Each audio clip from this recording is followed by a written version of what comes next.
Today we're going to talk about three main categories and exercises for low back stability. This is going to help you strengthen your low back, help you with any back tightness that you have, and really shore up your motor patterns so you can stay out of back pain and or know what to do if it does pop back up. Let's get into number one. Number one is a hip hinge. Hip hinges are so critical for understanding where your back is in space, how to offload it, to load your hips better, and to use our power muscles of our glutes and our hamstrings. It's such an amazing exercise. We first start off this exercise on our hands and knees, where you're just shifting back and forth and understanding kind of how to move at your hips and how to keep your back still.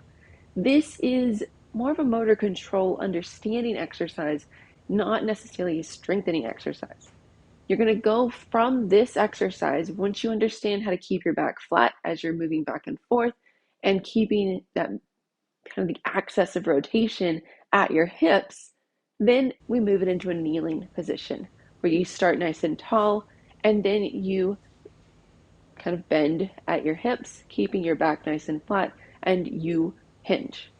The other way to start this is that you start on your hands and knees and you slowly walk back into a hinge and then you take your hands off of the ground, because that means that the weight is now on your knees, not on your feet and not on your hands. That's where your balance point of having that directly underneath your body and your center of mass.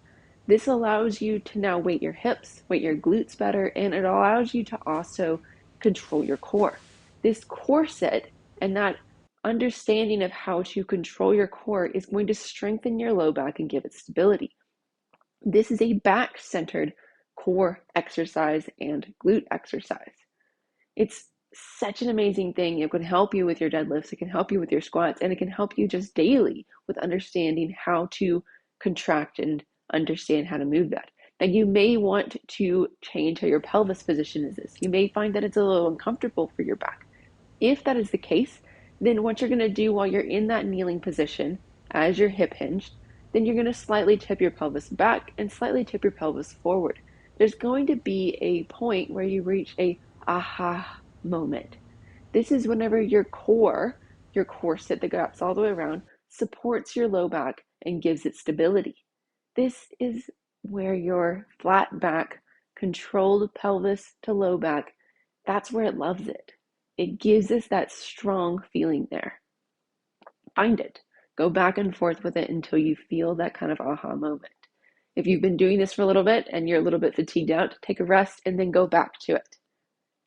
Number two is an exercise that probably many of y'all have heard of before. It's a bridge.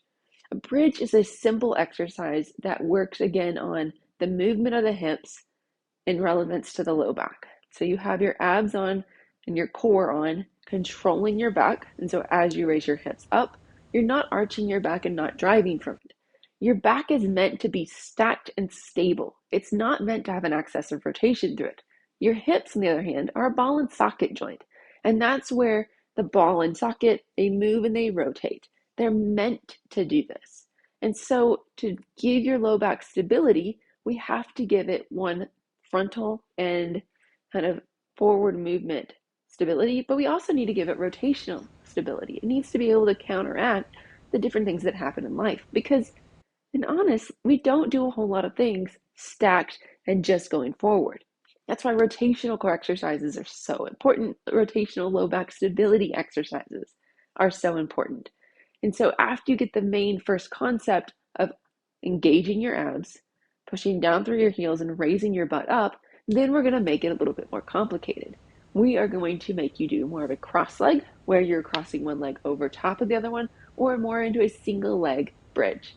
This makes your core and your back have to hold the load against the rotation forces. So we want to make sure that your pelvis stays nice and level through this. You can add load to this if you want. You can add a band, but a lot of times even just doing a single leg marching while you're holding up is a great way to add challenge and stability, and or just doing a single leg raise. These are great ways to think about adding that rotational stability in your core and driving with your hips. It's fantastic. Now, Next and final one. This is a more of a hollow hold. So this is where you're learning how to control with more of the front part, your abs in this position, because your abs are so important for the stability of your trunk. It's kind of how we stabilize things. They wrap around and connect over into our thoracolumbar fascia and give that back stability. We basically make you a can along with your pelvic floor and your diaphragm and your rib cage. So all of those put together become your core. Well, we need to strengthen your abdominal side of it as well as your back side of it. We've been focused a little bit on the more the back side with the last two exercises. So now let's give the front some love as well. With this exercise, you are going to tip your pelvis backwards. You're going to press it into the floor just a little bit. It gives you that awareness of what's happening to your back. You now feel the pressure of the back on your pressure of your back on the floor, and you can know if it tips or moves. If it tips and moves, that's your core, your abdominal muscles, not being able to hold steady as you move load elsewhere. Same thing as you do any other exercise, some part has to stay still, some part needs to be the moving part. Right now, your pelvis needs to stay still with the use of your abdominal muscles, and your legs become your ability to add load. This load can vary based on how far you reach your legs out versus not. And so if you can't hold much load, then don't reach your legs out quite so far. You can even do kind of a staggered offset because, as I said, we don't do things in frontal plane. We need to make sure that we are doing things side to side to give that rotational stability to our core. And so as you're doing this, you can reach one leg out, come back, reach the other leg out, come back. It works brilliantly in that. You can also do a hold. So you can just hold one leg out as you're holding in that core. To add in a more hollow hold part of it, that would mean that your upper back comes off the floor, your shoulder blades come off the floor. You're basically holding a crunch. So now you're getting in more of your upper abs as well as your lower abs whenever you're doing the reach. It's a fantastic exercise, and I promise that you'll feel your abs working. If you don't, then we might need to check out some other videos to help you understand how and what to use for your core. I hope this was super helpful for you. If you like this type of video that gives you other exercises to add to your program to help with it, then comment down below. And also, don't forget to hit that subscribe button. Cheers, y'all.